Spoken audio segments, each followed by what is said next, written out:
Halo teman-teman, kembali lagi di channel Dok Vansa. Untuk perkenalkan, saya Dr. Andreas. Hari ini saya akan membicarakan tentang bagaimana kita menghadapi depresi, baik itu bagi orang lain maupun bagi diri kita sendiri. Nah, sebelumnya, buat teman-teman yang belum subscribe channel ini, silakan subscribe dulu dan kita lanjutkan nonton video ini. Baik, sebelum kita lebih jauh, kita harus lebih mengenal dulu apa itu depresi. Nah, depresi menurut Pedoman Pengelompokan Diagnosis Gangguan Jiwa atau PPDGJ dikelompokkan dalam gangguan suasana perasaan atau gangguan mood. Sehingga orang dengan depresi akan menunjukkan gejala yang menonjol pada suasana perasaan atau moodnya.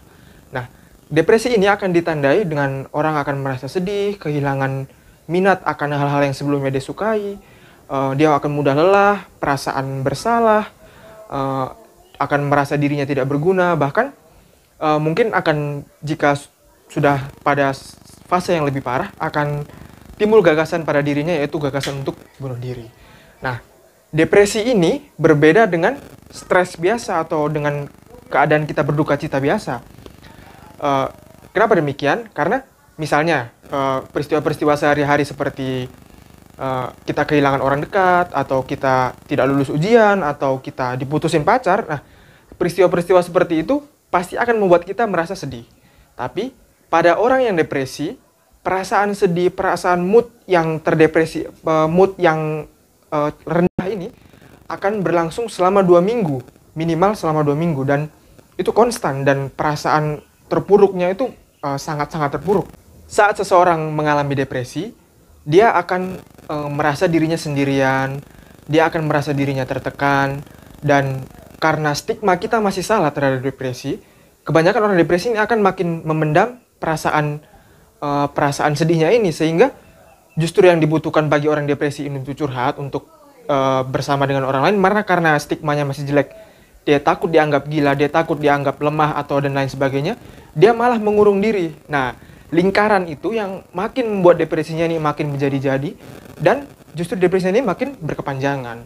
Nah, salah satu data menarik yang saya dapatkan dari WHO, teman-teman, bahwa dari tahun 1990 sampai dengan 2017 didapatkan peningkatan jumlah kasus orang yang menderita depresi di seluruh dunia, di mana awalnya 17,2 jutaan dan sekarang sudah naik hampir 50% menjadi 25,58 juta sekian gitu.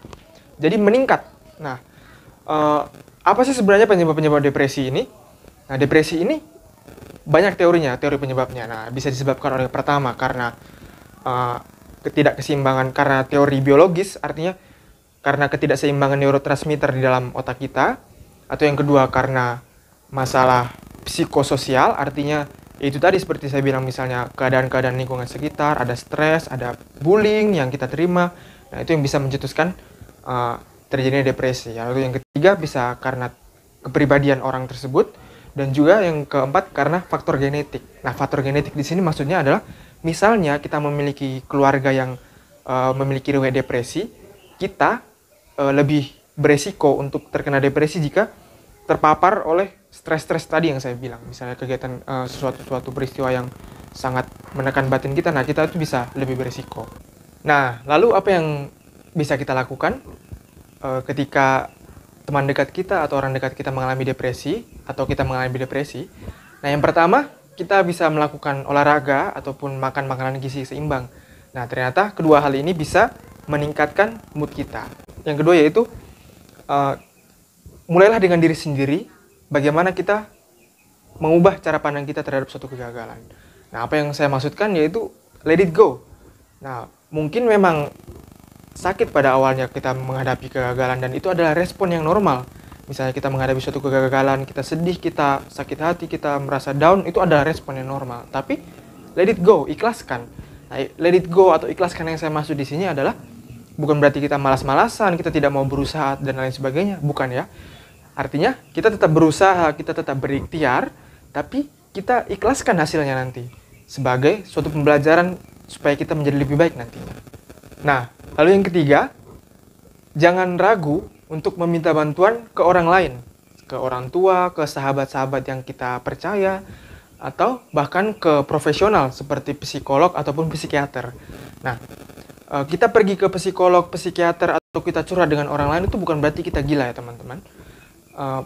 Justru kita pergi ke psikolog, ke psikiater itu adalah langkah yang tepat bagi kita untuk memperbaiki kesehatan mental kita. Karena depresi ini adalah sebuah gangguan yang bisa diterapi dan juga bisa diobati. Dia tidak ada hubungannya dengan diguna-guna atau karena iman kita lemah atau karena kita cemen begitu dan lain sebagainya. Tidak, ini adalah suatu gangguan dan gangguan ini bisa diterapi dan juga bisa diobati. Oleh karena itu, sangatlah tepat jika teman-teman meminta teman curhat atau curhat ke orang tua atau ke orang-orang yang teman percaya. Bahkan, sangat tepat sekali kalau misalnya teman-teman pergi ke psikolog ataupun ke psikiater. Karena ini adalah gangguan yang pastinya bisa diterapi dan juga bisa diobati. Lalu yang keempat, melalui video ini, saya mau menyampaikan kepada teman-teman, misalnya teman-teman memiliki orang dekat yang mengalami gejala depresi atau teman dekat yang ingin curhat dan lain sebagainya, teman-teman, ayolah kita mengulurkan tangan untuk mereka. Karena mungkin ya, saya kasih contoh nih, misalnya ada teman yang mau datang curhat ke kita, lalu dia bilang, wah saya galau nih gara-gara tidak lulus skripsi, atau saya tidak bisa skripsi tahun ini, atau saya tidak lulus ujian. Nah kadang-kadang apa yang kita bilang?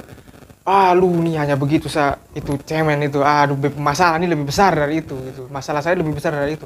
Nah, itu sebenarnya kata-kata yang tidak mau didengarkan, ya. Itu kata-kata yang tidak baik diucapkan untuk kondisi misalnya ada orang yang mau curhat kepada kita. Karena kita tidak tahu seberapa berdampaknya masalah itu terhadap dia, atau seberapa beratnya masalah itu bagi dia. Nah, oleh karena itu, mulai dari sekarang, teman-teman yang sudah menonton video ini, marilah kita ulurkan tangan kita untuk saudara-saudara kita atau teman-teman kita yang misalnya memiliki gangguan jiwa, khususnya memiliki gangguan depresi.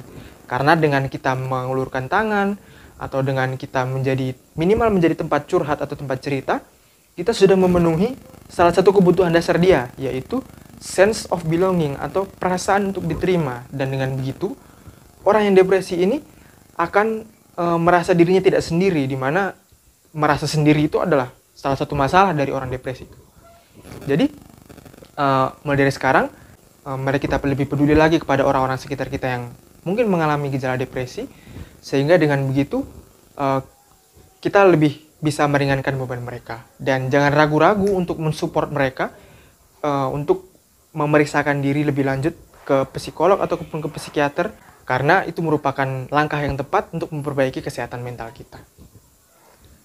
Oke, jadi sekian dari saya tentang pembahasan bagaimana kita menghadapi depresi, apa itu pengertian depresi dan penyebab-penyebab depresi. Jika teman-teman merasa video ini berguna atau teman-teman suka dengan video ini, jangan lupa like dan juga share. Dan jangan lupa subscribe channel Dok Vansa. Untuk jika teman-teman memiliki pertanyaan, silahkan cantumkan di kolom komentar sehingga kita bisa diskusi lebih lanjut, ataupun nanti kita buat video untuk menanggapi pertanyaan-pertanyaan teman-teman. Oke teman-teman, sampai jumpa di video-video berikutnya.